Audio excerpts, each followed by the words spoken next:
Disney story of Sleeping Beauty was derived from the original Sun, Moon, and Talia by Giambattista Basile in 1634. However, this story wasn't quite as bright and romantic. In the Disney story, Sleeping Beauty, or Aurora, was born from a royal family whose fairy godmothers bestowed onto her blessings. A witch named Maleficent comes and places a curse on Aurora, deeming her to a lifelong sleep when she pricks her finger on a spindle needle on her 16th birthday. The only thing that can awake her is true love's kiss. She was sent to live with her fairy godmothers for protection, but ends up pricking her finger anyway. Along comes Prince Philip, who fights Maleficent, who has turned herself into a dragon. He slays her and then wins the ability to awaken her with a kiss, and they live happily ever after.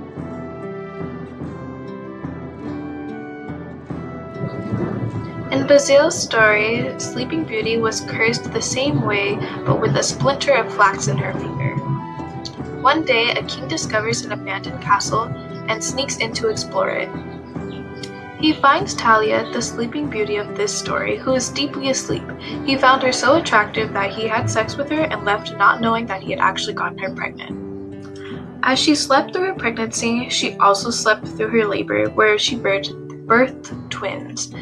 The fairies that were protecting her come to help take care of the twins because Talia has not awakened yet. While the fairies were helping the babies breastfeed, one baby sucks on Talia's finger and removes the splinter, which awakens her.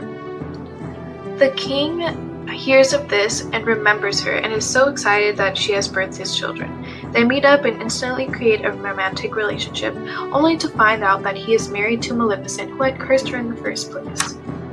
Maleficent is enraged when she finds out about this relationship and decides to cook their children and feed them to her husband, then kill Talia by fire. The king realizes her revenge and instead throws Maleficent in the fire. Then the king marries Talia and they live happily ever after with their kids. The story settings are pretty similar in castles and the forest, however, Disney's version of True Love's Kiss is a little more kid-friendly than The Rape of Talia. Basile's version contains several vicious and violent actions, such as the demand of cooking children, murdering by fire, and unconsensual sex. This version was geared towards a much older audience, whereas the Disney version was geared towards kids. In the Disney version, the message is that good things and good people will always prevail. This is a very encouraging thing to teach young children who are learning about the crossroads of good and bad behaviors and their consequences. Basile's version shows that men never have to face consequences for their wrongdoings and that women will always be the ones who have to sacrifice.